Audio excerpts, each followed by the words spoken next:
நண்பர்களே, ஆண்டவராகிய இயேசு கிறிஸ்துவின் இனிய நாமத்தில் உங்கள் ஒவ்வொருவருக்கும் எங்கள் அன்பின் வாழ்த்துக்கள். மீண்டும் வேதமே மனமகிழ்ச்சியில் இந்த வாரமும் உங்களை சந்திப்பதில் எங்களுக்கு மிகுந்த மகிழ்ச்சி. ஒவ்வொரு வாரமும் நம்ம வேதத்திலிருந்து சில காரியங்களை குறித்து நம்ம தியானித்து கொண்டிருக்கிறோம். இன்றைக்கும் நம்ம தியானிக்க போகிறோம். ஆண்டவர் பெரிய காரியங்களை செய்ய போகிறார். கடந்த வாரங்களில் நம்ம எசேக்கியேல் தீர்க்கதரிசன புத்தகத்திலிருந்து நம்ம தொடர்ந்து தியானித்து கொண்டு வந்தோம். கடினம், கலகக்காரர் யார், நம்ம வாழ்க்கையில் இருக்கிற கலைகள் என்னென்ன, கசப்புகள் என்னென்ன, இன்னும் என்னென்ன களிம்புகள்லாம் நம்ம விட்டு நீக்கணும் என்று நம்ம பார்த்தோம்.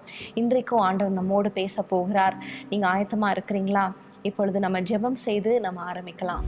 ஸ்தோத்திரம் ஆண்டவரே, இந்த நல்ல வேலைக்காக ஸ்தோத்திரம் அப்பா. இந்த சாயங்கால வேலையில் ஆண்டவரே உம்முடைய சமூகத்தில் நாங்கள் வந்து நிற்கிறோம். ஆண்டவரே, உம்முடைய வேதத்தை தியானிக்கும் பொழுது எங்களுடைய இருதயத்தின் கண்களை நீர் திறந்தருளும். நீர் எங்களோடு பேசும்படியாக நாங்கள் ஜெபிக்கிறோம். எங்களை தாழ்த்தி உங்கள் கையில் ஒப்பு கொடுக்கிறோம். கர்த்தருக்கு காத்திருக்கிறவர்களுக்கு கர்த்தர் நல்லவராக இருக்கிறார் என்று நாங்கள் வாசிக்கிறோமே.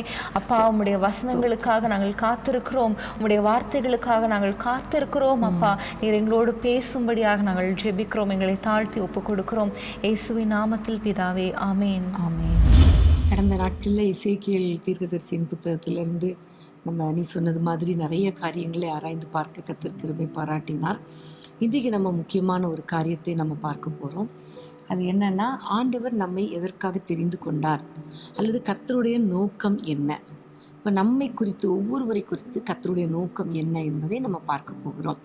அதிலிருந்து ஆண்டவர் நம்மிடத்தில் எதிர்பார்க்கிற சில காரியங்கள், நாம் எப்படி இருக்க வேண்டும், எப்படி இருக்கக்கூடாது என்பதையும் ஆண்டவர் இன்றைக்கு நமக்கு கற்றுக் கொடுக்க போகிறார். அதே எசேக்கியேல் தீர்க்கதரிசியின் புத்தகம் 3ஆம் அதிகாரம் 17ஆம் வசனத்தை நாம் வாசிக்க கேட்போம். மனுபுத்திரனே, உன்னை இஸ்ரவேல் வம்சத்தாருக்கு காவலாளனாக வைத்தேன். நீ என் வாயினாலே வார்த்தையை கேட்டு என் நாமத்தினாலே அவர்களை எச்சரிப்பாயாக. ஆண்டவர் சொல்லுகிறார், உங்களை காவல்காரனாக, அதாவது காவலாளாக வைத்திருக்கிறேன். ஆங்கில வேதாகமத்தில் வாட்ச்மேன் என்று சொல்லப்பட்டு இருக்கிறது. ஸோ ஒவ்வொருவரையும் ஆண்டவர் நம்முடைய தேசத்தின் பாதுகாப்புக்காக ஒரு காவலாளனாக, அல்லது நம்முடைய குடும்பத்தின் பாதுகாப்புக்கு ஒரு காவலாளனாக, தனிப்பட்ட நம்முடைய ஆவிக்குரிய வாழ்க்கையில் நம்ம ஒரு பாதுகாத்து கொள்ளக்கூடிய ஒரு காவலாளனாக கர்த்தர் வைத்திருக்கிறார். இந்த நோக்கத்தை நம்ம என்றைக்குமே மறக்கக்கூடாது. ஆமீன். காவல் அப்படின்னு சொல்லும்போது ஒரு ப்ரொடெக்ஷன் இல்லையா? பேட்ரிக் ஜோஷ்வா அங்கிள் சொல்லுவாங்க, நம்ம கேள்விப்பட்டிருக்கிறோம், ஜெபம் இல்லாத வீடு கூரை இல்லாத வீடுன்னு சொல்லுவாங்க. ஆனால் ஜெபம் இல்லாத வீடு 4 சுவர்கள், அதாவது ஒரு ப்ரொடெக்டிவ் வால் இல்லாத ஒரு வீடு. அதில் யார் வேணால் உள்ள வரலாம், யார் வேணால் வெளியில் போகலாம், சத்ரு ஈஸியாக உட்புகுதல் இருக்கும் அப்படிங்கிறத அவங்க சொல்லுவாங்க. ஸோ அதிலிருந்து நம்ம அண்டர்ஸ்டாண்ட் பண்ணிக்கிற காரியம், ஸோ ஜெபம் வந்து ஒரு முக்கியமான குடும்ப ஜெபம் இல்லைன்னா தனிப்பட்ட ஜெபம், இப்படிப்பட்ட ஜெபங்கள் ரொம்ப முக்கியம். ஒரு குடும்பத்தின் பாதுகாப்புக்காக, ஒரு குடும்பத்தின் பாதுகாப்புக்கு, ஒரு வீட்டின் பாதுகாப்புக்கு ஜெபம் ரொம்ப அவசியமாக இருக்கிறது. ஆமென். ஜெபத்தையே ஒரு வாட்ச்மேன்னு சொல்லலாம். பிசாசு எந்த விதத்தில் குடும்பங்களுக்குள்ள நுழையலான்னு வகை தேடி சுற்றி திரிந்து கொண்டிருப்பான், இவனை விழுங்கலாமோ வென்று. ஆனால் ஜெபிக்கும் பொழுது அது நம்ம ஜெபிக்கும் பொழுது வாட்ச்மேன் மாதிரி நம்ம இருந்து நம்முடைய குடும்பத்தை பாதுகாக்க முடியும். அதாவது ஆண்டவர் முதல்ல நம்மை ஒரு நோக்கத்தோடு உலகத்தில் சிருஷ்டித்திருக்கிறார். எரேமியாவை குறித்து சொல்லும் பொழுது, தாயின் கருவில் உருவாகும் போதே உன்னை பெயர் சொல்லி அழைத்தேன், உன்னை ஜாதிகளுக்கு தீர்க்கதரிசியாக கட்டளையிட்டேன்னு சொல்கிறாரு. அதே மாதிரி எசேக்கியேலில் பார்க்கும் பொழுது, உன்னை நான் ஒரு காவலாளனாக வைத்திருக்கிறேன் என்று 3ஆம் அதிகாரத்தில் சொல்லிட்டு, 2ஆம் அதிகாரத்தில் இருந்தே நீ காவலாளனாக இருக்கணும்னா இந்த காரியங்கள்லாம் உன்னிடத்தில் இருக்கக்கூடாது என்று சொல்லி நிறைய காரியங்களை நம்ம விட்டு கர்த்தர் எடுத்து நம்மை பரிசுத்தப்படுத்தினார். கடந்த 3 எபிசோடில் நம்ம அதை குறித்து பார்த்தோம் இல்லையா? ஸோ இப்போ காவலாளனுடைய நோக்கம் என்ன என்பதை அறிந்து கொள்ளணும். அப்போ காவலாளன் அப்படின்னாலே நமக்கு தெரியும், காப்பாற்றுகிறவன். அதை தான் நம்ம முதல்ல சொன்னோம். ஜெபமாகிய அந்த ஒரு தூப வர்க்கத்தின் மூலமாக ஜனங்களை பாதுகாக்கணும். என்னாகமத்தில் ஜனங்கள் எல்லாரும் ஒரு வாதையினால் மரித்து போகும்பொழுது அங்கே மோசே சொல்வார், ஆரோனை நோக்கி தூப கலசத்தில் தூபத்தை போட்டு சீக்கிரமாய் கொண்டு வாங்க அப்படின்னு சொல்லுவாங்க. அதை அவர்கள் செய்யும் பொழுது அங்கே அந்த வாதை நிறுத்தப்பட்டதை நம்ம பார்க்குறோம். ஆமென். அதில் ஒரு வேர்டு சொல்லப்பட்டிருக்கும், உயிரோடு இருக்கிறவர்களுக்கும் செத்தவர்களுக்கும் நடுவாக நின்றார். அப்போ அந்த வாதி நிறுத்தப்பட்டது, உயிரோடு இருக்கிறவர்கள் பாதுகாக்கப்பட்டாங்க. அது ஒரு ஸ்டாண்டிங் இந்த கேப் அப்படின்னு கூட சொல்லலாம் இல்லையா? ஆமே.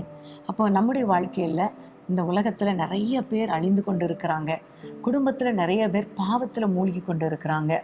அப்போ ஆண்டவருடைய சமூகத்தில் நம்ம நின்று ஜெபிக்கிறது தான் ஒரு காவலாளனுடைய ஒரு வேலை. ஸோ ஆண்டவருடைய சமூகத்தில் நம்ம நிற்கணும், ஜெபிக்கணும், அவர்களை பாதுகாக்கணும். அதான் காப்பாற்றுகிற ஒரு வேலை. ஆமென். காவலாளன் என்று சொல்லும் பொழுது இன்னொரு வசனம் எனக்கு ஞாபகத்துக்கு வருகிறது. எசேக்கியேல் 22ஆம் அதிகாரம் 30ஆம் வசனம். நான் தேசத்தை அழிக்காதபடிக்கு திறப்பிலே நிற்கவும் சுவரை அடைக்கவும் தக்கதாக ஒரு மனுஷனை தேடினேன், ஒருவனையும் காணேன். இங்கேயும் திறப்பிலே நிற்கவும். ஸோ ஸ்டாண்டிங், நீ சொன்ன மாதிரி ஸ்டாண்டிங் இந்த கேப். அப்போ ஆண்டவர் இதை தான் தேடுறாரு. எப்போவுமே வாட்ச்மேனை பார்த்தா அவர் கையில் சில இடங்கள்லாம் கன் வச்சுட்டு இல்லைன்னா கத்தி வச்சுக்கிட்டு அவங்க ஸ்ட்ரைட்டாக நின்றுட்டே இருப்பாங்க, அட்டென்ஷனில் இருப்பாங்க, அலர்ட்டாக இருப்பாங்க. ஏன்னா அவங்களுடைய டியூட்டி வந்து காப்பாற்றணும், பாதுகாக்கணும். யாரும் அந்நியர்கள் உள்ளே வந்துடக்கூடாது, எதிரியின் படை உள்ளே வந்துடக்கூடாது, அரண்மனைக்குள்ளே யாரும் வந்துடக்கூடாது அப்படிங்கிறதுக்காக அந்த டியூட்டி பார்ப்பாங்க. தாவீது கூட பார்க்கும் பொழுது சவுல் வந்து அவனை ஒரு ஆயுததாரியாய் ஒரு வாட்ச்மேனாக வைத்திருந்ததை நம்ம பார்க்குறோம். ஏன்னா ராஜாவுக்கு எந்த ஆபத்து வந்துடக்கூடாதுங்கிறதுல இவங்க கவனமாக இருப்பாங்க. அதே போல தான் ஆண்டவர் தேசத்தை அழிக்காதபடிக்கு திறப்பில் நிற்பதற்காக ஒரு மனுஷனை தேடினேன்னு சொல்கிறார். அப்போ நம்ம இப்போ எங்கே கேப் இருக்குது, தெருவில் ஏதாவது கேப் இருக்கா, தேசத்தில் கேப் இருக்கா, அங்கே போய் நின்று பட்டயத்தோடு நான் நிற்கிறேன்னு சொல்கிறதுக்கு இல்லை. தேவ சமூகத்தில் ஜெபிக்கணும். அதுதான் ஆரோன் உயிரோடு இருக்கிறவர்களுக்கும் செத்தவர்களுக்கும் நடுவாக நின்றான், வாதை நிறுத்தப்பட்டது. அப்போ நம்மெல்லாம் ஆண்டவருடைய சமூகத்தில் தேசத்துக்காக ஜெபிக்கிறோமோ அப்போதெல்லாம் கர்த்தர் நம்முடைய ஜெபத்தை கேட்டு தேசத்தை அழிக்க மாட்டார், வாதையை நிறுத்தி போடுவார். ஆமென். ஆமென். ஆண்டவர் சோதோம் கொமோராவை அழிப்பேன் என்று சொல்லும் பொழுது ஆபிரகாம் கூட ஆண்டவர் இடத்துல மன்றாடினது நம்ம எல்லாருக்கும் தெரியும். இன்னும் மொர்தெகாய் கூட ஒரு நல்ல காவலாளன் அப்படின்னு சொல்லலாம். அரண்மனை வாசல்லே இருந்து ராஜாவுக்கு என்ன ஆபத்து நேரிடுது என்பதை அவர் அறிந்து செயல்பட்டார். தன் குல மக்களுக்காக அங்கேயும் அவர் வந்து ஒரு காவலாளனாக செயல்பட்டது நம்ம எல்லாருக்கும் தெரியும். இன்னும் ஒரு சம்பவம் பார்க்கும்போது எசேக்கியேல் 28ஆம் அதிகாரம் 14ஆம் வசனம். எசேக்கியேல் 28:14. நீ காப்பாற்றுகிறதற்காக அபிஷேகம் பண்ணப்பட்ட கேரூப் தேவனுடைய பரிசுத்த பர்வதத்தில் உன்னை வைத்தேன், அக்கினிமயமான கற்களின் நடுவே உலாவினாய். இங்க பார்க்கிறோம், இந்த ஒரு கேருபை குறித்து ஆண்டவர் சொல்லுகிறார், நீ காப்பாற்றுவதற்காகவே அபிஷேகம் பண்ணப்பட்டவன். ஆனால் அதோடைய முடிவு பார்க்கும் பொழுது நீ காப்பாற்றலை, உன்னுடைய டியூட்டியை செய்யலை, அதனால நான் உன்னை கீழே விழ தள்ளிட்டேன்னு ஆண்டவர் சொல்லுகிறார். ஸோ ஒவ்வொருவருக்கும் ஒரு நோக்கத்தை கர்த்தர் வைத்திருக்கிறார். எப்படி நம்மை ஒரு காவலாளனாக உருவாக்கி நம்மை மக்களை காப்பாற்றுவதற்காக, தேசத்துக்காக காப்பாற்றுவதற்காக நம்மை படைத்து ஒரு நோக்கத்தோடு நம்ம அந்த நோக்கத்தை நிறைவேற்றுவோம் என்று கர்த்தர் காத்து கொண்டு இருக்கிறார். ஆனால் இங்கே எப்படி அவர்கள் காப்பாற்றவில்லையோ அதே மாதிரி இன்னைக்கு நிறைய பேர் கர்த்தர் கொடுத்த நோக்கத்தை நிறைவேற்றலை. உதாரணமாக பார்த்தா சவுல் ராஜா இஸ்ரவேல் ஜனங்களை பெலிஸ்தரின் கைக்கும் சத்துருக்களின் கைக்கும் நீங்களாக்கி விடுவிக்கிறவன், அதாவது ரட்சிக்கிறவன், ஒரு பாதுகாக்கிறவன் என்கிற ஒரு அந்தஸ்தில் தான் ராஜாவாக உயர்த்தினார். ஆனால் கோலியாத் வந்த பொழுது நின்று சண்டை போட்டு ஜனங்களை காப்பாற்றுவதற்கு பதிலாக ஓடி ஒளிந்து கொண்டதை நம்ம பார்க்குறோம். அதே மாதிரி தான் அமலேக்கியர் வந்த பொழுதும் அமலேக்கியரை முறியடிக்காமல் அவங்க கொஞ்சம் பேரை ராஜாக்களெல்லாம் அவன் தப்பு வச்சுட்டான். ஸோ ஒவ்வொரு நாளும் ஆண்டவர் நம்மை குறித்து ஒரு நோக்கம் வைத்திருக்கிறார். இவங்க காப்பாற்றுவாங்க, இவங்க பாதுகாப்பாங்க, ஜனங்களுக்காக தேசத்துக்காக திறப்பில் நிற்பாங்கன்னு. ஆனால் நம்ம அந்த டியூட்டியை, அந்த நோக்கத்தை தவற விட்டுறவே கூடாது. ஆதியாகமத்தில் மனுஷனை உருவாக்கும் போது ஆதாமை பார்த்து சொல்லுகிறார், நீ உன்னை வந்து நான் உருவாக்குனதுக்கு நோக்கமே பண்படுத்தணும், பாதுகாக்கணும். தோட்டத்தை பண்படுத்தணும், இன்னொரு பக்கம் பாதுகாக்கணும். ஆனால் அவன் தோட்டத்தை பாதுகாக்கலை, தன்னுடைய மனைவியும் பாதுகாக்கலை. அதனால தான் அந்த சர்ப்பம் உள்ளே நுழைஞ்சிட்டு தந்திரமாக உள்ளே நுழைஞ்சி ஏவாளை வஞ்சித்து விட்டது. ஸோ ஒவ்வொரு நாளும் ஜெபம் என்கிற ஒரு தூப வர்க்கத்தை நம்முடைய குடும்பத்துக்காக நம்ம ஏறெடுத்து கொண்டே இருக்கணும். ஒவ்வொரு நாளும் ஜெபிக்க ஜெபிக்க ஜெபிக்க கர்த்தர் நமக்கு ஒரு பாதுகாப்பை கொடுப்பார். நம்முடைய பிள்ளைகளை பாதுகாப்பார், குடும்பத்தை பாதுகாப்பார், ஒவ்வொரு நாளும் கர்த்தர் பாதுகாக்க வல்லவராயிருக்கிறார். ஆமென். ஒரு ஊழியர் இப்படியாக சொன்னார், ஜெபம் செய்யாதவன் பாவம் செய்கிறான், பாவம் செய்கிறவன் ஜெபம் செய்ய மாட்டான் அப்படின்னு சொல்லி. உண்மையாகவே நம்மளுடைய ரட்சிப்பின் ஆடையை பாதுகாக்கிறது ரொம்ப முக்கியம் இல்லையா? ஸோ ஜெபிக்கும் பொழுது பாவம் செய்யாதபடிக்கு நம்முடைய ரட்சிப்பை பாதுகாத்து கொள்ள முடியும். அது ரொம்ப ரொம்ப இம்பார்ட்டன்ட். ஏன்னா நம்ம வந்து அல்டிமேட்லி இந்த உலகத்துல வாழ்ந்து நம்ம ஆண்டவருக்கு பிரியமாய் வாழ்ந்து ஆண்டவர் சமூகத்துல நம்ம வந்து கண்களை திறக்கணும் என்பதுதான் நம்மளுடைய கோல். ஸோ அந்த ரட்சிப்பின் ஆடை வஸ்திரத்தை நம்ம வந்து பாதுகாக்கணும். ஸோ அதற்கு ஜெபம் ரொம்ப முக்கியம். அதான் நீதிமொழிகள்ல சொல்லப்பட்டிருக்கும், எல்லா காவலோடும் உன் இருதயத்தை காத்துக்கொள், அதனிடத்திலிருந்து ஜீவ ஊற்று புறப்படும். வாயை காத்துக்கொள்ளணும், கண்ணை காத்துக்கொள்ளணும், உதடுகளை காத்துக்கொள்ளணும், இருதயத்தை காத்துக்கொள்ளணும். நாவுக்கு காவல் வையும் அப்படின்னு சொல்லி தாவீது சொல்லுவார் இல்லையா? அது ஒரு காவல். வேதத்திலே நிறைய தேவ மனிதர்கள் அவர்களுக்கு கொடுக்கப்பட்ட வேலையை தவறினாலும் அநேக தேவ மனிதர்கள் அந்த கொடுக்கப்பட்ட அந்த நோக்கத்தை நிறைவேற்றினார்கள். அதை பார்க்கும்பொழுது அந்த வரிசையில் ராகாப் தேவ மனிதர்கள் வேவு பார்க்க வந்த பொழுது அவர்களை பாதுகாத்தாள், சணல் தட்டைக்குள்ளே வைத்து பாதுகாத்தாள். இன்றைக்கோ நீங்கள் தேவ ஊழியர்களுக்காக ஜெபம் பண்ணுங்க. விசுவாசிகளுக்கு பாதுகாப்பு ரொம்ப தேவை. அவர்கள் பின்வாங்கி போய்விடக்கூடாது. பிசாசு பல விதங்களில் விசுவாசிகளை வஞ்சிக்க கூடாது. அதற்கு உங்களுடைய ஜெபம் தேவை. அடுத்ததாக பார்க்கும்பொழுது மோசேயின் தாய் தன்னுடைய குழந்தையை பார்வோனின் கைக்கு அவள் பாதுகாத்ததை பார்க்கிறோம். நதியில போடப்பட்டு எல்லா குழந்தைகளும் மரித்து போன சூழ்நிலையில தன்னுடைய பிள்ளையை அழகாய் நாணல் பெட்டிக்குள்ளே வைத்து அவள் பாதுகாத்ததை பார்க்கிறோம். உண்மையிலே உங்களுடைய வாழ்க்கையிலும் உங்களுடைய பிள்ளைகளுக்காக பெற்றோரே நீங்கள் ஜெபிக்கும் பொழுது உங்களுடைய பிள்ளைகளை நீங்கள் பாதுகாத்து கொள்ள முடியும். அதே போலதான் நோவாவும் கர்த்தருடைய வார்த்தையின்படி அந்த பேழையை கட்டி அவனோட கூட அவனும் அவனுடைய குடும்பமும் பாதுகாக்கப்பட்டதை நம்ம பார்க்கிறோம்.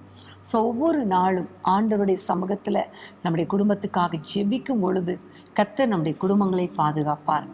அதே தான் இன்னும் நம்ம இந்த லிஸ்ட்டு நீண்டுகிட்டே போகும். இப்படியே நம்ம ஒவ்வொருத்தராக பார்த்தா இந்த லிஸ்ட் ரொம்ப பெருசாகிட்டே போகும்.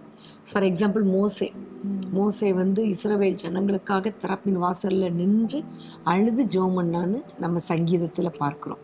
அதே போல் எஸ்தர், ஏற்கனவே நீ சொன்னது போல் மொர்தெகாயும் எஸ்தரும் யூத மக்களுக்காக ஜெபித்து பாதுகாத்து கொண்டாங்க. ஸோ இன்றைக்கி நம்ம ஆண்டவரிடத்தில் கேட்க போகிறோம், ஆண்டவரே நாங்கள் ஜனங்களை பாதுகாக்கணும், எல்லாத்துக்கும் மேலே நீ சொன்னது மாதிரி ஆத்துமாவை பாதுகாக்கணும், அப்புறம் குடும்பத்தை பாதுகாக்கணும், அப்புறம் நம்முடைய ஜனங்களை பாதுகாக்கணும், அப்புறம் எல்லாத்துக்கும் மேலே தேசத்தை பாதுகாக்கணும். ஆமென். ஸோ இப்படி நம்ம ஜெபிக்கும் பொழுது எசேக்கியேல் 9ஆம் அதிகாரத்தில் ஒரு அருமையான வசனம், 4ஆம் வசனம். கர்த்தர் அவனை நோக்கி, நீ எருசலேம் நகரம் எங்கும் உருவ போய் அதற்குள்ளே செய்யப்படுகிற சகல அருவருப்புகளின் நிமித்தமும் பெருமூச்சு விட்டு அழுகிற மனுஷரின் நெற்றிகளில் அடையாளம் போடு என்றார். இந்த வசனம் நம்ம அடிக்கடி நம்ம வாசிச்சிருக்கோம். அதாவது ஆண்டவர் சமூகத்துல மக்களுக்காக அழுது ஜெபிக்கிறவர்களை அவர் முத்திரை போடுகிறார். அதாவது அழிக்காதபடி, அவர்களை அழிக்காதபடி, கர்த்தருடைய நாள் வரும் பொழுது அவர்களை அழிக்காதபடி, அவங்க வந்து மீதம் இருக்கிறவர்களாய் அவங்கள காப்பாற்றும்படியாக அப்படி ஒரு அடையாளத்தை போடுகிறார். அது வந்து ஒரு குவாலிஃபிகேஷனா பார்க்கிறோம் இல்லையா? ஆண்டவர் வைத்திருக்கிற ஒரு குவாலிஃபிகேஷன். உலகத்துல மக்கள் நிறைய குவாலிஃபிகேஷன்ஸ், படித்திருக்கணும், இவ்வளோ சம்பாதிக்கணும், இந்த வீடு வச்சிருக்கணும், கார் வச்சிருக்கணும் அப்படிலாம் சொல்லுவாங்க. ஆனால் ஆண்டவர் எதிர்பார்க்கிற ஒரு முக்கியமான குவாலிஃபிகேஷன் வந்து அழுது ஜெபிக்கிறவர்கள், மன்றாடி ஜெபிக்கிறவர்கள், பெருமூச்சு விட்டு அழுது ஜெபிக்கிற மக்களை தான் அவர் எதிர்பார்க்கிறார். அதாவது ஒரு வாட்ச்மேன் டியூட்டி நம்ம பார்க்கணும், அதுதான் ஆண்டவர் எதிர்பார்க்கிறார். புலம்பல் 2:19 ஒரு அருமையான ஒரு வசனத்தை நம்ம வாசிக்கலாம்.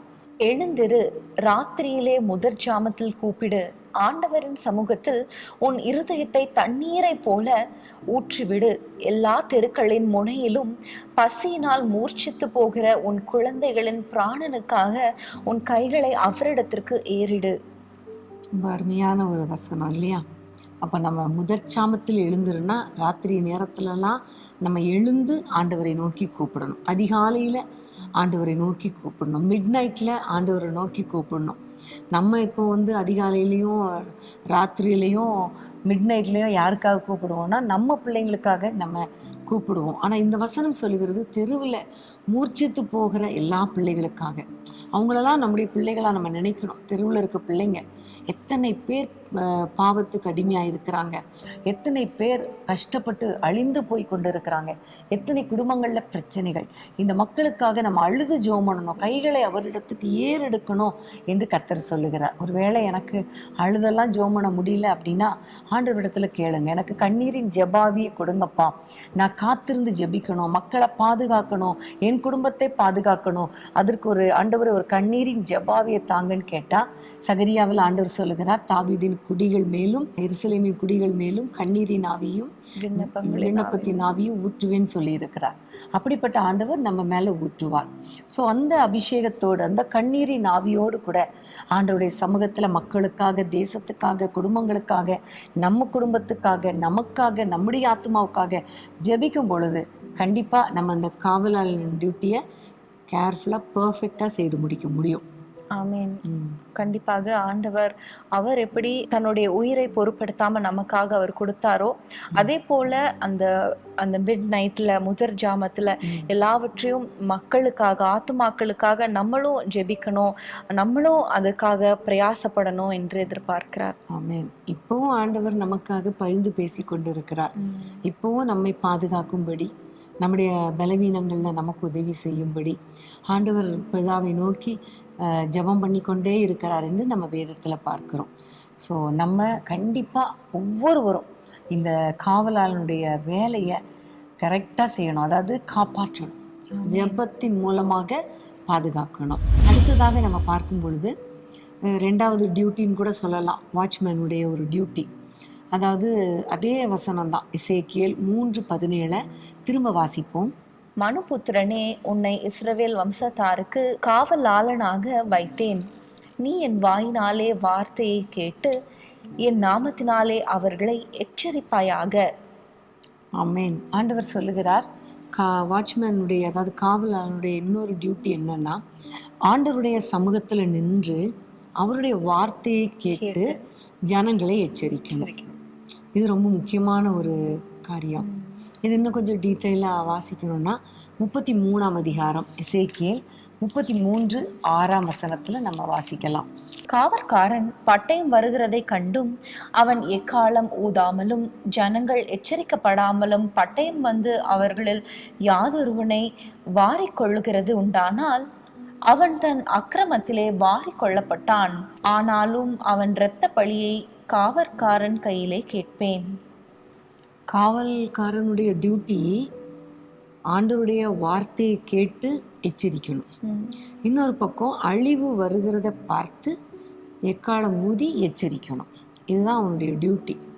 அப்போ ஆண்டவர் சில காரியங்களே சொல்லுவார். நம்ம ஆண்டவருடைய சமூகத்தில் இருக்கும்போது இவங்க இப்படி செய்கிறாங்க, இவங்க இந்த மாதிரி காரியம் பண்ணுறாங்க, அல்லது நமக்கே சில எச்சரிப்பு வரும். அந்த எச்சரிப்பை கேட்டு ஜனங்களுக்கு சொல்லாமல் போனாலும் கண்டிப்பாக அந்த இரத்த புலியை கர்த்தர் நம்மிடத்துல கேட்பேன்னு சொல்கிறாரு. தேசத்தில் ஒரு அழிவு வரப்போகிறது என்று சொல்லும் பொழுது அதை ஜனங்களிடத்துல சொல்லி, இந்த அழிவு வரப்போகுது, நீங்கள் ஆண்டவருடைய சமூகத்தில் ஒப்பு கொடுத்து ஜெபம் பண்ணுங்க, அல்லது உங்களை தப்பு வைத்துக் கொள்ளுங்கள் என்று சொல்லாமல் போனாலும் கண்டிப்பாக அந்த காவல்காரனுடைய கையில் தான் இரத்தப்பழியை கேட்பேன் என்று சொல்லுகிறார். ஸோ இது ரொம்ப முக்கியமான ஒரு டியூட்டி. ஒரு பக்கம் பாதுகாக்கிறது, இன்னொரு பக்கம் எச்சரிக்கிறது ஜனங்களை. ஸோ எச்சரிக்க வேண்டியது நம்முடைய வேலை. அதை எச்சரிப்பின் சத்தத்துக்கு கீழ்ப்படுகிறாங்களோ கீழ்ப்படியலையோ அது ஜனங்களுடைய காரியம். ஆனால் நம்ம தேவனுடைய சமூகத்தில் நிற்கும்போது அவர் நமக்கு என்ன சொல்கிறாரோ அதை மக்களுக்கு சொல்லணும். அதை சொல்லி அவர்களை எச்சரிக்கணும். நோவாவின் காலத்துல ஜலப்பிரளயம் வரும் அப்படின்னு ஆண்டவர் சொல்லும் பொழுது மக்களிடத்துல போய் எச்சரி என்று ஆண்டவர் சொல்லலை. ஆனா ஆட்டோமேட்டிக்கா அவர்களிடத்துல இருந்த அந்த ஆத்தும பாரத்தினால அவங்க போய் எச்சரிச்சாங்க. ஆனா யாரும் கேட்கல. ஸோ அதுல நம்ம பார்க்கிறோம் நோவா வந்து ஒரு பெஸ்ட் காவல்காரராக இருந்தார் என்பதை அறிந்து கொள்கிறோம். முதல்ல காவல்காரனுடைய டியூட்டி வந்து காப்பாற்றணும், பாதுகாக்கணும். ரெண்டாவது காவல்காரனுடைய டியூட்டி என்னன்னா எச்சரிக்கிறது. மூன்றாவது இன்னொரு வசனத்தை வாசிப்போம். எசேக்கியேல் 38:7. நீ ஆயத்தப்படு, உன்னுடனே கூட உன் எல்லா கூட்டத்தையும் ஆயத்தப்படுத்து, நீ அவர்களுக்கு காவலாளனா இரு. ஸோ இங்கே பார்க்குறோம் ஒரு காவல்காரனுடைய வேலை அவனும் ஆயத்தமாகணும், ஜனங்களையும் ஆயத்தமாகணும். இன்றைக்கி ஆண்டவர் நம்ம எதற்காக ஆயத்தப்படுத்துகிறார் தெரியுமா? ஆண்டவருடைய வருகைக்காக. ஏனென்றால் ஆண்டவர் வரப்போகிறார் சீக்கிரம். இந்த உலகம் நமக்கு நிரந்தரமானதில்லை. இந்த உலகத்திலேயே நம்ம வாழ்ந்துடலாம் அப்படின்னு நினைக்கக்கூடாது. சீக்கிரமாக ஆண்டவர் வரப்போகிறார், அல்லது நம்முடைய மரணம் வரும். அப்போ எதுவானாலும் கர்த்தரை சந்திக்க ஆயத்தமாகணும். ஒரு காவல்காரனுடைய டியூட்டி மற்றவங்களை ஆயத்தப்படுத்தணும். ஆனால் அதுக்கு முன்னாடி இவன் ஆயத்தமாகணும். ஒரு யுத்தம் வருது அல்லது ஒரு காரியம் நடக்குதுன்னா இவன் முதல்ல பட்டயத்தை கையில் எடுத்துருக்கணும். அதுக்குரிய யுத்தத்துக்குரிய ஆயத்தங்கள் எல்லாம் செஞ்சு அந்த ட்ரெஸ் எல்லாம் அணிந்து கொண்டு இருந்தாதான் அதுக்கப்புறம் ஜனங்களை சீக்கிரமாக கிளம்புங்க, ரெடி ஆகுங்கன்னு சொல்ல முடியும் இல்லையா? அதே மாதிரி தான். ஸோ எப்படி நம்ம ஆயத்தப்படுத்தி கொள்வது? அப்போ நம்மளை ஆயத்தப்படுத்தணும்னா நம்ம பரிசுத்தம் உள்ளவர்களாக இருக்கணும், கரைத்திரையற்றவர்களாக இருக்கணும், அப்புறம் வசனத்தில் நிறைந்திருக்கணும், வசனத்துக்கு கீழ்ப்படியணும், ஜெப வாழ்க்கையில் நம்ம இருக்கணும். ஏனென்றால் லூக்காவில் ஆண்டவர் சொல்லும் பொழுது, ஆகையால் மனுஷகுமாரன் வரும்பொழுது இவைகளுக்கெல்லாம் தப்பி அவருக்கு முன்பாக நிற்க பாத்திரவானாக இருக்கும்படி ஜெபம் பண்ணி விழித்திருங்கள் என்று சொல்லியிருக்கிறார். ஸோ வருகைக்கு ஆயத்தமாகும்படி விழித்திருக்கணும், நம்மை பரிசுத்தமாய் காத்து கொள்ளணும், அவருடைய வசனத்துக்கு கீழ்ப்படியணும். எல்லாவற்றுக்கும் மேலாக அபிஷேகத்தில் நிரம்பி இருக்கணும். அதாவது எண்ணெய் அபிஷேகத்துக்கு அடையாளமாக இருக்கிறது. ஸோ மனுஷகுமாரன் எப்போ வருவார்னு தெரியாது. 25ஆம் அதிகாரம் மத்தேயுவில் சொல்லப்பட்டு இருக்கிறது. அப்போ எண்ணெயோடு கூட நம்ம ஆயத்தமாக இருக்கணும். அதே வேளையில் நம்மோடு கூட சேர்ந்த ஜனங்களை நம்ம ஆயத்தப்படுத்தணும். சும்மா அப்படியே ஜாலியாக சந்தோஷமாக இருந்துட்டு போகிறதுக்காக இல்லை. ஒரு நாள் வரும்பொழுது ஆண்டவருடைய சமூகத்தில் காணப்பட வேண்டும் என்பதற்காக சுவிசேஷத்தை சொல்லி அவர் எப்போ வருவாரோ அதுக்கு முன்பாக நம்ம ஆயத்தமாக இருக்கணும்னு சொல்லி ஒரு கூட்டத்தை நம் தேவனுக்காக ஆயத்தப்படுத்தணும். இதுதான் காவலாளனுடைய முக்கியமான டியூட்டிஸ். பிரியமானவர்களே, இன்றைக்கும் எசேக்கியேல் தீர்க்கதரிசன புத்தகத்திலிருந்து ஒரு காவலாளன் எப்படி இருக்கணும் என்பதை நம்ம அறிந்து கொண்டோம். உங்களையும் என்னையும் ஆண்டவர் ஒரு காவலாளனாக தெரிந்து கொண்டிருக்கிறார். அந்த காவலாளன் முதலாவது காப்பாற்றுகிறவனாக, பாதுகாக்கிற வேலையை செய்கிறவராக, அதாவது ஜெப ஊழியத்தை செய்கிறவர்களாக இருக்க வேண்டும் என்பதை நம்ம பார்த்தோம். இரண்டாவதாக மக்களை அழிவை குறித்து எச்சரிக்கிறவனாய், தீங்கு வருகிறதை குறித்து எச்சரிக்கிறவனாய், ஆண்டவருடைய வார்த்தை அவங்க கேட்டு ஆண்டவருடைய சமூகத்துல காத்திருந்து அந்த வார்த்தைகளை கேட்டு மக்களிடத்துல சொல்லி எச்சரிக்கிறவர்களாக இருக்கணும் என்றது நம்ம பார்த்தோம். மூன்றாவதாக நம்ம பார்த்தோம், ஆண்டவருடைய வருகைக்கு நாம் மாத்திரம் ஆயத்தப்படுகிறவர்களாக இல்லாம நம்மளோடு கூட மற்றவர்களையும் ஆயத்தப்படுத்துகிற அந்த காவலாளனாக இருக்கணும் என்று நம்ம பார்த்தோம். காவலாளன் என்று சொல்லும்போது எப்பவுமே அலர்ட்டா, எப்பவுமே காஷியஸா தூங்கி வடிஞ்சிட்டு அப்படி இருக்கிறவங்களால எப்பொழுதும் விழித்திருக்கிறவர்களாக இருக்கணும், ஜாக்கிரதை உள்ளவர்களாக இருக்கணும். நம்மளுக்கு எல்லாருக்கும் தெரியும். ஸோ அப்படிதான் உங்களையும் என்னையும் அழைத்திருக்கிறார், தெரிந்திருக்கிறார் என்பதை நம்ம இன்னைக்கு புரிந்து கொண்டோம். தொடர்ந்து நம்ம வேதத்தை தியானிக்கலாம். அதற்கு முன்பதாக ஒரு சிறிய இடைவேளை.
ஆனந்தம் தந்து மகிமை நம்பிக்கையினா நீதிமானை செழிக்கச் செய்து என்றென்றும் நல்குவார்.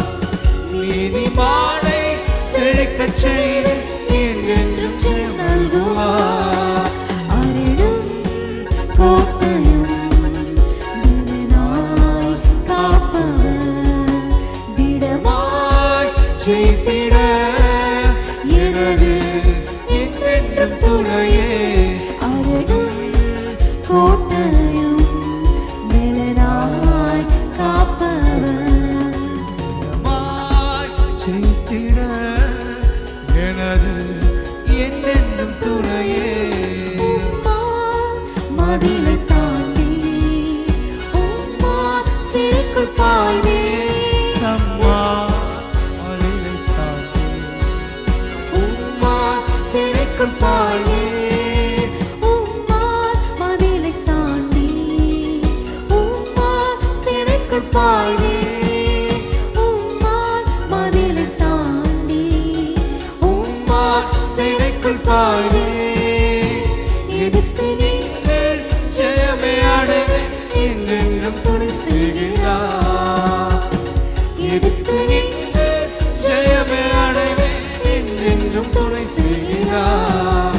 அருளும் கோட்டையும் திடனாய் காப்பவர் திடமாய் செய்திட எனது என்றென்றும் நம் துணையே. துணையா இருக்கிறாரே, ஸ்தோத்திரம் செலுத்தி பாடுங்க. மாலை நேரத்துல ஆண்டவர் நம்மோடு இருக்கிறார். ஹalleluya.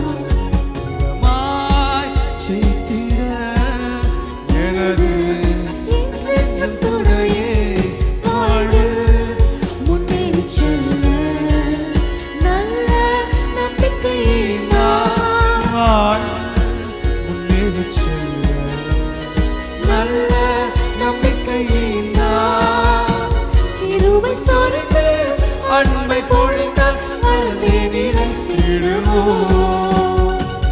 இருவை சொரிந்து அன்பை பொழிந்தால் வளர்ந்தே நிலைத்திடுவோம். அருளும் கோட்டையும் பலனாய் காப்பவர் திடமாய் செய்திட எனது என்றென்றும் துணையே. அருளும் எங்கள் அரணே, எங்கள் கோட்டையை சொல்லுங்க. எங்களை காப்பவரே, மாய் செய்திட எனது என்றென்றும் துணையே. இருளை வெளிச்சமாக்க ஒளியை அருளச் செய்வார். இருளை உங்க இருளான வாழ்க்கை வெளிச்சமாக்குவார். ஹalleluya. சொல்லுங்க, இருளை வெளிச்சமாக்க இருளை வெளிச்சமாக்க ஒளியை அருளச் செய்வார். இருளை வெளிச்சமாக்க ஒளியை அருளச் செய்வார். இந்த தீபம் என்று எரிய என்றென்றும் அருள் செய்வார். இந்த தீபம் என்று எரிய என்றென்றும் அருள் செய்வார். அருளும் கோட்டையும் பலனாய் காப்பவர் திடமாய் செய்திட எனது என்றென்றும் துணையே. அருளும் எங்கள் கோட்டையே, எங்களை காப்பவரே, எங்களை ஜெயிக்க செய்கிறவரே, எல்லாவற்றிலும் எங்களை வெற்றி சிறக்க பண்ணுகிற தேவனே. என்றென்றும் துணையே. அருளும் கோட்டையும் பலனாய் காப்பவர் திடமாய் செய்திட எனது என்றென்றும் துணையே. ஜீவ நம்பிக்கை நல்க இயேசு மரித்து எழுந்தார். ஜீவ நம்பிக்கை நல்ல இயேசு மரித்து எழுந்தார். அழிந்திடாத உரிமை பெறவே ஒரு ஜென்மம் மழை செய்தார். அழிந்திடாத உரிமை பெறவே ஒரு ஜென்மம் அடைய செய்தார். அருளும்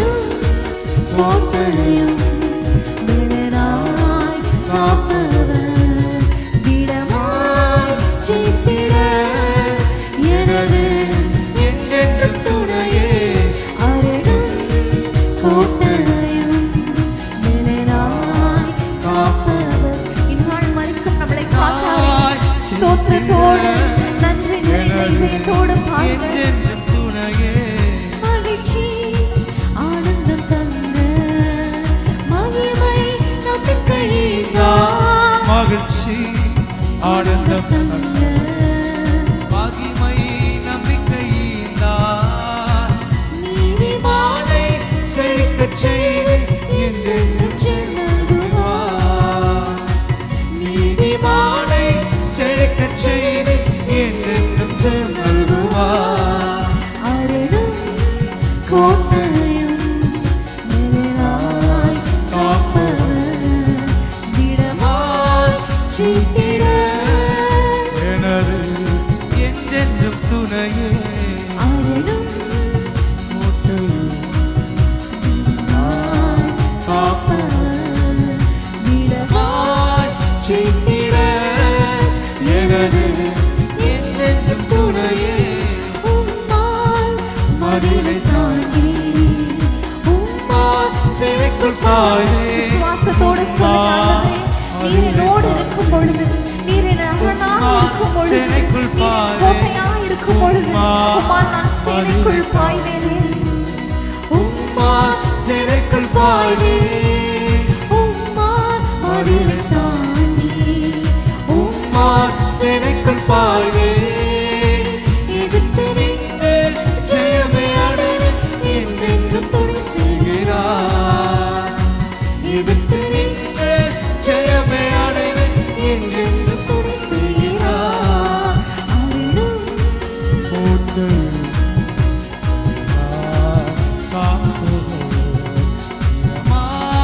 ஜெயித்திட எனது என்றென்றும் துணையே அருளும் கோட்டையும் நிழலாய் காப்பவர் திடமாய் ஜெயித்திட எனது என்றென்றும் துணையே வாழ்வில் முன்னேறிச் செல்ல நல்ல நம்பிக்கையினால் வாழ்வில் முன்னேறி செல்ல நல்ல நம்பிக்கையினால் கிருபை சொரிந்து அன்பை பொழிந்தால் வளர்ந்து நிலைத்திடுவோம். கிருபை சொரிந்து அன்பை பொழிந்தால் வளர்ந்து நிலைத்திடுவோம். கிருபை சொரிந்து அன்பை ஒவ்வொரு நாளும் பொழிந்தால் கிருபை வளர்ந்து தந்தாரே ஒவ்வொரு நாளும் கிருபையாய் நடத்தினாரே கிருபை சொரிந்து அன்பை பொழிந்தால் வளர்ந்து நிலைத்திடுவோம். அருளும் கோட்டையும் நிழலாய் காப்பவர் திடமாய் ஜெயித்திட எனது என்றென்றும் துணையே அருளும் கோட்டையும் எங்கள் கோட்டையே எங்கள் அரணே எங்கள் திடமே சொல்லுங்க அப்பா எங்கள் துருகமாக இருக்கிறீரே என்றென்றும் துணையே இருளை வெளிச்சமாக்க ஒளியை அருள் செய்வார். இருளை வெளிச்சமாக்கும் எங்கள் வாழ்க்கையின் ஒளியை ஒளியை சொல்லுங்க அருளி செய்வார். இருளை வெளிச்சமாக்கும் ஒளியை அருளி செய்வார். எந்த தீபம் நின்று எரிய என்றென்றும் அருள் செய்வார். இந்த தீபம் நின்று எரிய என்றென்றும் அருள் செய்வார். இந்த தீபம் நின்று எரிய என்றென்றும் அருள் செய்வார். அருளும் கோட்டையும் நிழலாய் காப்பவர் திடமாய் ஜெயித்திட எனது என்றென்றும் துணையே அருளும் கோட்டையும் ஸ்தோத்திரம் அப்பா எங்களுக்கு துருகமாய் இருக்கிறீரே ஜெயித்திட எனது என்றென்றும் துணையே. பிரியமானவர்களே, வேதமே மனமகிழ்ச்சியில் உங்களை மீண்டும் வரவேற்கிறோம். இன்றைக்கும் எசேக்கியேல் தீர்க்க தரிசன புத்தகத்திலிருந்து நம்ம வேதத்தை தியானித்து கொண்டிருக்கிறோம். முதலாவது, காவலாளன் யார், எப்படிப்பட்ட கேரக்டர்ஸ் உடையவர்களாக இருக்கணும் என்பதை நம்ம பார்த்தோம். அடுத்ததாக நம்ம என்ன தியானிக்க போகிறோம்? இப்போ நம்ம பார்க்குற காரியம் கர்த்தருடைய கரத்தை குறித்து பார்க்க போகிறோம். முதல்ல பார்த்தோம் கர்த்தருடைய நோக்கம், அதாவது நம்மை குறித்து கர்த்தர் வைத்திருக்கிற நோக்கம் நம்ம ஒரு காவலாளனாக. இப்போ பார்க்க போகிறோம் கர்த்தருடைய கரம். கர்த்தருடைய கரம் நம்மை நடத்தணும், கர்த்தருடைய கரத்துக்கு நம்ம அர்ப்பணிக்கணும், கர்த்தருடைய வழிநடத்துதலுக்கு நம்ம அர்ப்பணிக்கணும். அதை குறித்து நம்ம சில காரியங்களை நம்ம பார்க்க போகிறோம். இதை குறித்து நம்ம எசேக்கியேல் 3ஆம் அதிகாரம் 14ஆம் வசனத்தில் நம்ம வாசிக்கிறோம். ஆவி என்னை உயர எடுத்துக்கொண்டது, நான் என் ஆவியின் உக்கிரத்தினாலே மனங்கசந்து போனேன், ஆனாலும் கர்த்தருடைய கரம் என் மேல் பலமாக இருந்தது. ஸோ கர்த்தருடைய கரம் எசேக்கியேல் மேல் பலமாக இருந்தது என்று சொல்லுகிறார். இந்த கர்த்தருடைய கரத்திலிருந்து வருகிற ஆசீர்வாதங்கள் அல்லது கர்த்தருடைய கரம் ஏன் நம்ம மேலே பலமாய் இறங்குகிறது என்பதை நம்ம இப்போ பார்க்க போகிறோம். 2ஆம் அதிகாரம் 9ஆம் வசனத்தில் கர்த்தருடைய கரத்தில் என்ன இருந்தது என்பதை குறித்து நம்ம பார்க்க போகிறோம். அப்பொழுது இதோ என்னிடத்திற்கு நீட்டப்பட்ட ஒரு கையை கண்டேன், அந்த கையிலே ஒரு புஸ்தக சுருள் இருந்தது. 3ஆம் அதிகாரம் 1 வசனத்தையும் வாசிப்போம். பின்பு அவர் என்னை நோக்கி, மனுபுத்திரனே, நீ காண்கிறதை புசி, இந்த சுருளை நீ புசித்து இஸ்ரவேல் சந்ததியாரிடத்தில் போய் அவர்களோடே பேசு என்றார். ஆமென். அப்போ ஆண்டவருடைய கரத்துல ஒரு புஸ்தகம் இருக்கிறதை பார்க்கிறோம். அதை கொடுக்குறார் எசேக்கியேல் தீர்க்கதரிசிக்கு கொடுத்து, நீ இதை புசித்து ஆண்டவர் உனக்கு என்ன சொல்றாரோ அதை இஸ்ரவேல் புத்திரருக்கு சொல் என்று சொல்லுகிறார். ஸோ இதிலிருந்து நம்ம அறிந்து கொள்கிற காரியம், ஆண்டவருடைய கரத்திலிருந்து நம்ம வார்த்தையை பெற்றுக்கொள்ளணும். பைபிள் மெடிடேஷனை குறிக்கிறது. எரேமியா தீர்க்கதரிசியும் பார்த்து சொல்லுவார், உன்னை ஒரு தீர்க்கதரிசியாக வைத்திருக்கிறேன் என்று சொல்லிட்டு, உன் வாயில என் வார்த்தையை வைத்தேன், என் வார்த்தையை கொண்டு ஜனங்களை எச்சரிப்பாயாக என்று சொல்லுவார். ஸோ ஒவ்வொரு நாளும் பைபிளை வாசிக்க கர்த்தருடைய கரத்திலிருந்து அந்த வார்த்தைகளை பெற்று அதை புசிக்க உட்கொள்ள நமக்குள்ளே ஒரு பலன் வரும். தேவனுடைய வார்த்தைகளை நம்ம கேட்டு அதை மற்றவர்களுக்கு சொல்லும் பொழுது ஜனங்கள் மத்தியில் ஒரு பெரிய மாற்றத்தை கர்த்தர் உண்டாக்குவார். அதற்காக தான் நம்ம பைபிள் மெடிடேட் பண்ணணும். நம்முடைய வாழ்க்கையிலையும் பெரிய மாற்றம் உண்டாகும். இப்போவே நிறைய பேர் சொல்கிறாங்க, வேதமே மனமகிழ்ச்சி இந்த நிகழ்ச்சி மூலமாக நிறைய நாங்கள் வாசிக்க நிறைய காரியங்களை கர்த்தர் எங்களுக்கு கற்றுக் கொடுத்து கொண்டு இருக்கிறார். அது மாத்திரமல்ல, பைபிள் வாசிக்கணும், தியானிக்கணும், மெடிடேட் பண்ணணும் அப்படிங்கிற ஒரு ஆவல் எங்களுக்குள்ளே வந்திருக்கிறதுன்னு சொல்கிறாங்க. ஸோ கர்த்தருடைய கரத்திலிருந்து வருகிற அந்த வார்த்தைகள் ரொம்ப முக்கியமானது நம்முடைய வாழ்க்கைக்கு. அடுத்ததாக நம்ம பார்க்க போறோம் 3ஆம் அதிகாரம் 22ஆம் வசனம். அவ்விடத்திலே கர்த்தருடைய கரம் என் மேல் அமர்ந்தது, அவர், நீ எழுந்திருந்து பள்ளத்தாக்குக்கு புறப்பட்டு போ, அங்கே உன்னுடனே பேசுவேன் என்றார். அதைத் தொடர்ந்து 24ஆம் வசனத்தை வாசிப்போம். உடனே ஆவி எனக்குள்ளே புகுந்து என்னை காலூன்றி நிற்கும்படி செய்தது. அப்பொழுது அவர் என்னுடனே பேசி, நீ போய் உன் வீட்டுக்குள்ளே உன்னை அடைத்து கொண்டிரு. அடுத்த வசனம், இதோ மனுபுத்திரனே, உன்மேல் கயிறுகளை போட்டு அவைகளால் உன்னை கட்ட போகிறார்கள், ஆகையால் நீ அவர்களுக்குள்ளே போக வேண்டாம். கர்த்தருடைய கரம் என்று சொல்லும் பொழுது நம்ம களைந்து போட வேண்டியவைகள் எல்லாம் களைந்து போட்டு எல்லா தேவையில்லாத களிம்புகளெல்லாம் தூக்கி வீசிட்டு, கர்வம், கசப்பு, கடினம், கலகம் இதெல்லாம் தூக்கி வீசும் பொழுது, அதுக்கப்புறம் கர்த்தர் வைத்த நோக்கத்தை நம்ம நிறைவேற்றி கொண்டே இருக்கும் பொழுது கர்த்தருடைய கரம் நம்மை நடத்துவதை நம்ம பார்க்கலாம். ஸோ முதல்ல கர்த்தருடைய கரம் நம்ம மேலே அமரும் பொழுது அவர் வசனத்தை கொடுக்கிறார், வார்த்தையை கொடுத்து நம்மை தைரியப்படுத்தி வழி நடத்துகிறார். ரெண்டாவதாக பார்க்கும் பொழுது கர்த்தருடைய கரம் நம்ம மேலே அமரும் பொழுது ஒரு வழி நடத்துதலை நம்ம பார்க்கிறோம். பள்ளத்தாக்குக்கு போன்னு சொல்கிறாரு, அடுத்த வசனத்தில் வீட்டுக்குள்ளே அடைத்து கொண்டு இருக்கிறாரு, அப்புறம் நீ போகாதங்கிறாரு. இதெல்லாம் கர்த்தருடைய கரத்தின் ஆசீர்வாதம். நம்ம ஆண்டவருடைய பிள்ளைகளாக இருக்க அவருடைய வார்த்தைகளை வாசிக்க அவருடைய அபிஷேகத்தில் நிரம்பி இருக்க கர்த்தருடைய கரம் நம்ம மேலே இறங்கி நம்ம கைட் பண்ணுறத, வழி நடத்துறத நம்ம பார்க்கலாம். ஆதி திருச்சபையில கூட பவுலை ஆசியாக்கு போகாதபடிக்கு ஆவியானவர் தடை செய்தார் என்றெல்லாம் நம்ம வாசிக்கிறோம். அதே தடை செய்த ஆண்டவர் மக்கதுனியாவுக்கு போ என்று சொல்லி வழி நடத்தினார். அதே மாதிரி பேதுரு ஜெபம் பண்ணி கொண்டு இருக்கும் பொழுது கொர்நேலியு வீட்டுக்கு போவதற்கு ஆள் வருவாங்க, உன்னை கூப்பிட வருவாங்க, நீ போ, புறஜாதி வீடு தான் ஆனாலும் போ என்று கர்த்தர் வழி நடத்தினார். இப்படி நிறைய காரியங்களை பார்க்கிறோம். ஆமென். இஸ்ரவேல் ஜனங்களை கூட வனாந்திரத்துல மேக ஸ்தம்பத்தினாலும் அக்கினி ஸ்தம்பத்தினாலும் அவங்க வழி நடத்துனாங்க. மேகம் மூவ் ஆனா இவங்களும் மூவ் ஆவாங்க, மூவ் ஆகலைன்னா அப்படியே இருப்பாங்க. ஸோ அதுவும் ஆண்டவருடைய வழி நடத்துறதுக்கு நம்ம பார்க்கிறோம். ஆமென். ஸோ நம்ம இன்னைக்கு ஆண்டவரிடத்தில் ஒப்பு கொடுக்க போகிறோம். ஆண்டவரே, உம்முடைய கரம் எங்களை வழி நடத்தட்டும். உம்முடைய கரம் எங்களை எங்கே போக சொல்கிறதோ அங்கே நாங்கள் போகணும். உம்முடைய கரம் எங்களை எங்கே போகக்கூடாதுன்னு தடைப்படுத்துதோ அதில் நாங்கள் தடை பண்ணணும் என்று நம்ம ஒப்பு கொடுக்கும் பொழுது கர்த்தர் வழி நடத்துவார். சில சமயங்களில் சின்ன சின்ன காரியங்கள் இருதயத்தில் தோன்றும். நிறைய நேரங்களில் பார்த்துருக்கிறேன். சின்ன காரியம், இதை செய்யாது, இந்த காரியத்தை கொஞ்சம் தூக்கி போட்டுரு, இதை மாற்றி அமைச்சிருன்னு சொல்லி உள்ளத்தில் வரும். அதெல்லாம் பார்த்துக்கலாம் அப்படின்னு விட்டுருவோம். அது கடைசியில் பார்த்தா அது ஒரு பெரிய பிரச்சனையாக வந்து நிற்கிறத நம்ம பார்த்துருக்குறோம். ஸோ சின்ன சின்ன காரியங்களுக்கு நம்ம ஒப்பு கொடுத்து செவி கொடுத்து கர்த்தருடைய கரத்துக்கு கீழே அடங்கி இருக்கும் பொழுது தான் பெரிய பெரிய காரியங்களில் கர்த்தருடைய வழி நடத்துதலை காண முடியும். உண்மையாகவே முதல்ல நம்ம பார்த்தோம், வசனத்தை அவர் இடத்துல இருந்து நம்ம வாங்கிக்கணும் அப்படின்னு நம்ம பார்த்தோம். அவர் கையில இருக்கும் அப்படின்னு சொல்லி. இன்றைக்கு வந்து ஆண்டவர் நம்மளை வழி நடத்துறது முக்கியமாக ஆண்டவருடைய வசனங்கள் மூலமா தான், இல்லையா?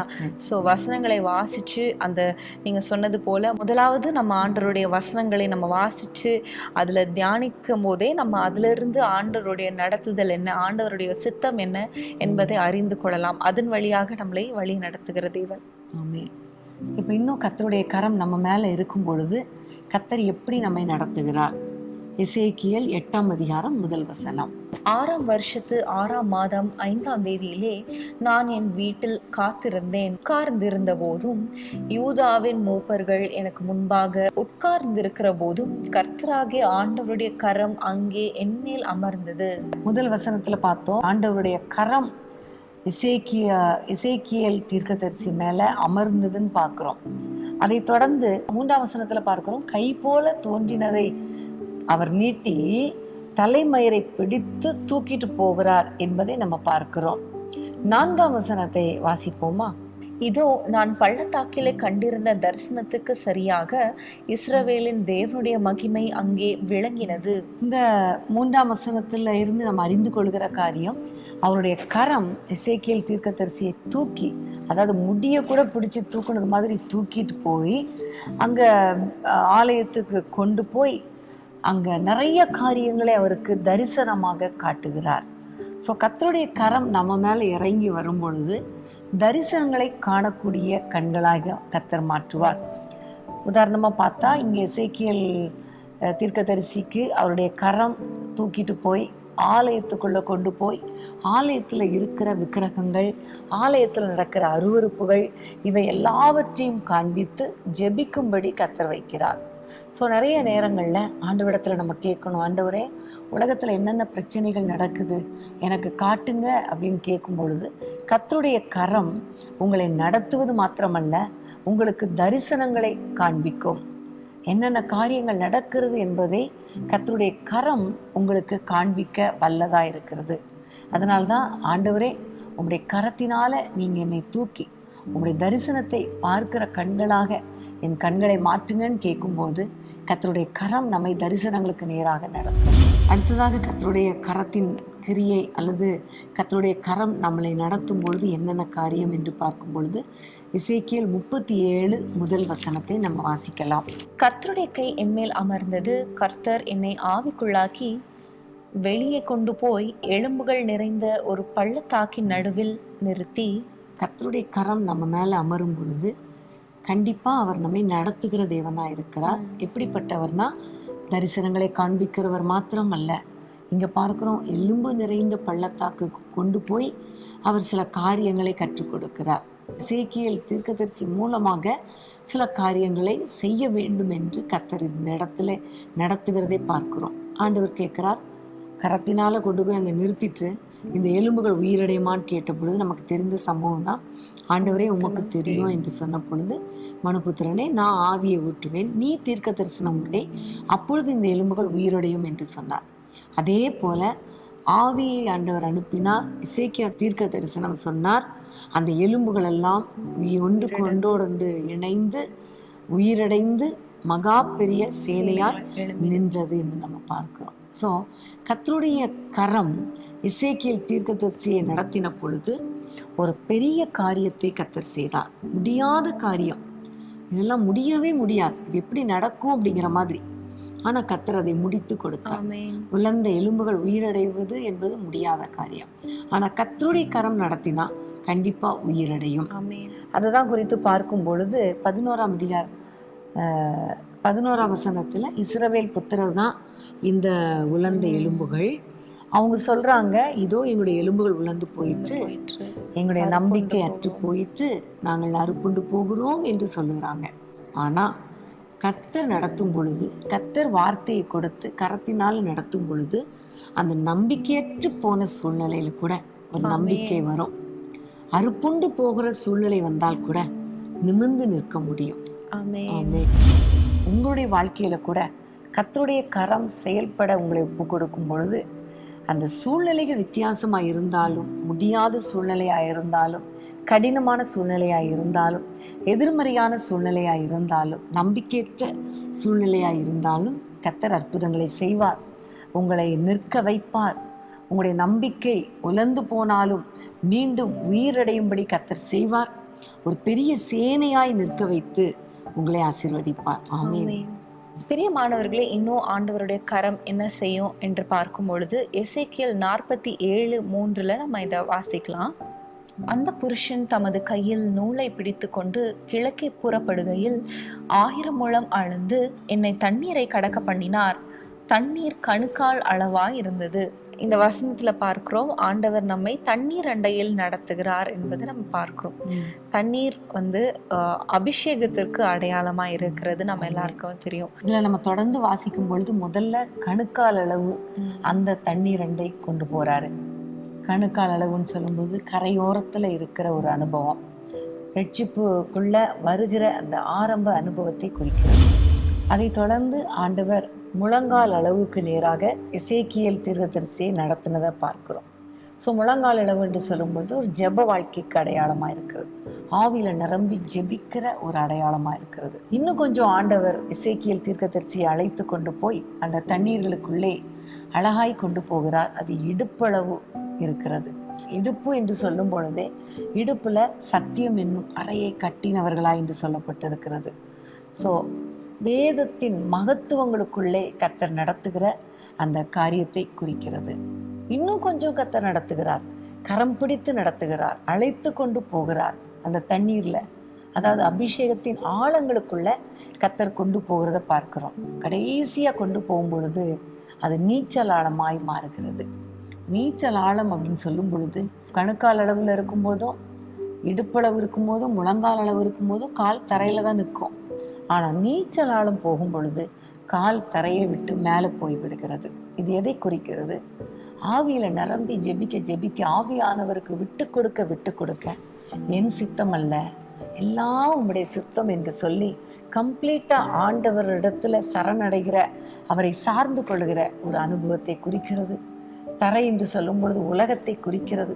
உலக ஆசாபாசங்கள், சிற்றின்பங்கள் இவை எல்லாவற்றையும் விட்டுட்டு ஆவியானவரோடு இணைந்து வாழ்கிற அந்த அனுபவத்தை குறிக்கிறது.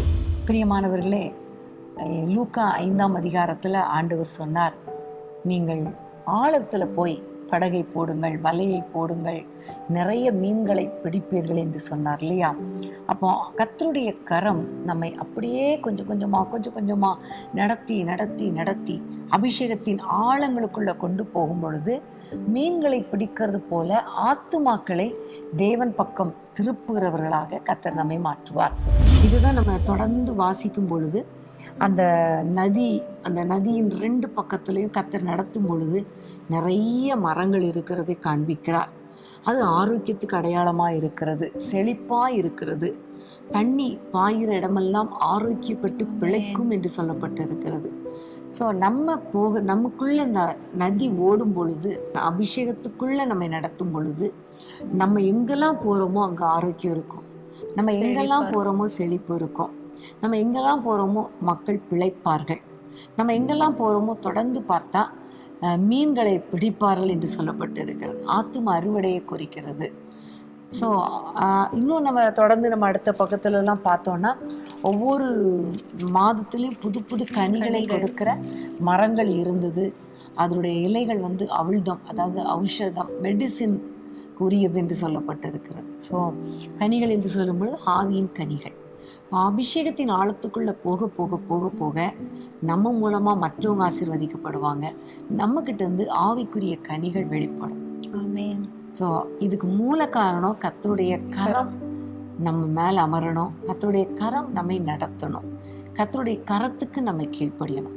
இந்த மாதிரி கர்த்தருடைய கரத்துக்கு அடங்கி இருக்கும் பொழுதுதான் ஏற்ற காலத்தில் கர்த்தர் நம்மை உயர்த்துவார். இவ்வளோ ஒரு அருமையான ஆவிக்குரிய வாழ்க்கைக்கு நேராக நடத்துவார். மற்றவர்களுக்கு பிரயோஜனமாய் கர்த்தர் நம்மை நடத்துவார். உண்மையாகவே இந்த ஆழங்களை குறித்து தியானிக்கிறது ரொம்ப ஆச்சரியமா இருக்கிறது. ஒவ்வொரு நாளும் கர்த்தருடைய கரம் என்னை நடத்துங்கப்பா, அபிஷேகத்தின் ஆழங்களுக்குள்ளே கொண்டு போங்கப்பா நம்ம ஜெபிக்கும் போது கர்த்தர் அப்படியே நம்மை நடத்துவார். கர்த்தருடைய கரத்துக்கு கீழ்ப்படியணும். கர்த்தருடைய கரம் என்ன சொல்லுதோ அதுக்கு நம்ம கீழ்ப்படியணும். அவர் இழுத்துட்டு போனோம், தலையை பிடிச்சி தூக்கிட்டு போனார்னா அதுக்கும் நம்ம ஒப்பு கொடுக்கணும்.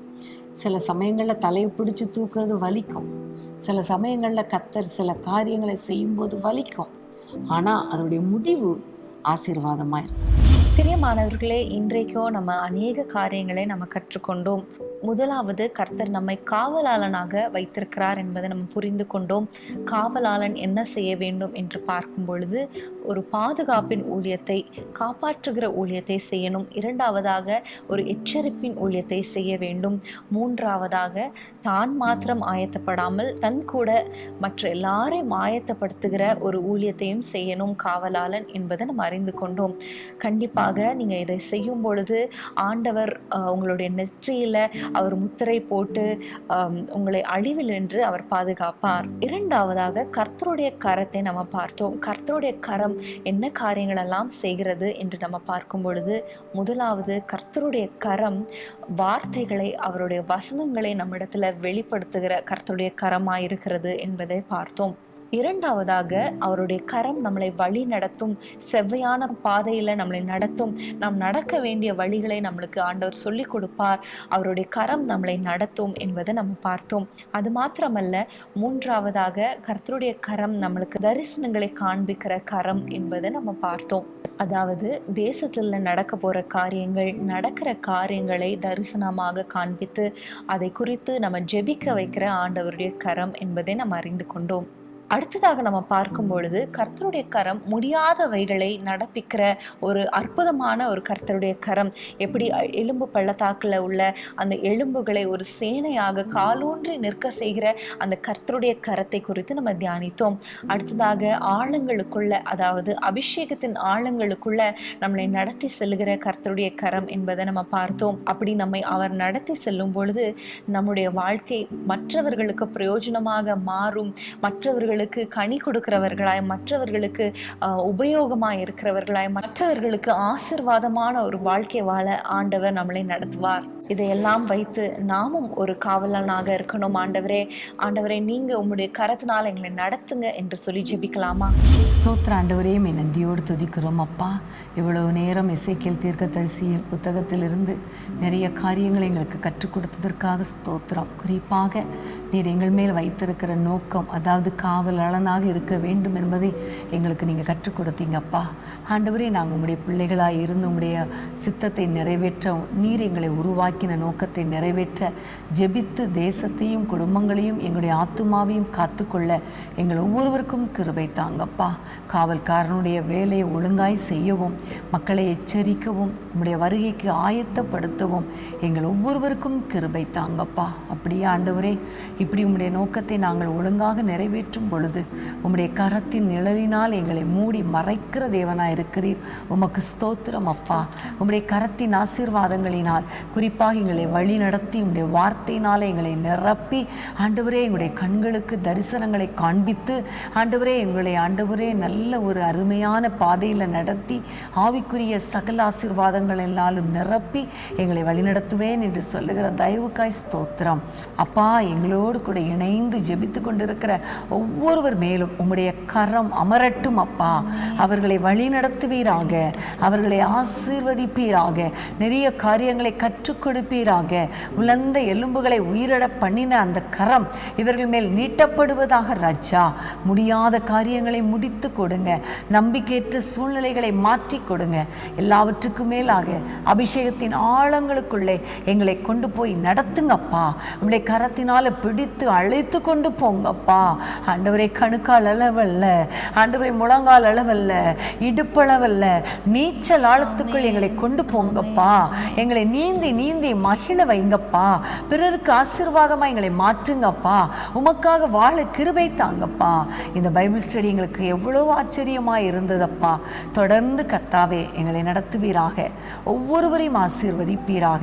நன்மையும் கிருபையும் உடைய பிள்ளைகளை தொடர்வதாக இயேசுவின் நாமத்தில் ஜெபிக்கிறோம் பிதாவே. ஆமென். ஆமென். ஆமென். பிரியமானவர்களே, இந்த பைபிள் ஸ்டடி உங்களுக்கு மிகுந்த பிரயோஜனமாக இருந்திருக்கும் என்று நாங்கள் விசுவாசிக்கிறோம். எசேக்கியேல் தீர்க்க தரிசன புத்தகத்தில் அநேக ஆழங்களில் ரகசியங்களை ஆண்டவர் நம்மளுக்கு கற்றுக் கொடுத்து வருகிறார். தொடர்ந்து நம்ம அடுத்த வாரமும் இந்த எசேக்கியேல் தீர்க்கதரிசியின் புத்தகத்திலிருந்து கர்த்தர் நமக்கு கொடுக்குற ஆசீர்வாதங்கள், அவருடைய நடத்துதல்களை குறித்து நம்ம இன்னும் தியானிக்க போகிறோம். இதற்கு இடையில் இந்த ஒரு வார காலம் ஏற்கனவே நம்ம பார்த்த அந்த 3 எபிசோடையும் நீங்கள் பாருங்கள். இதையும் நீங்கள் திரும்ப வாட்ச் பண்ணுங்கள்.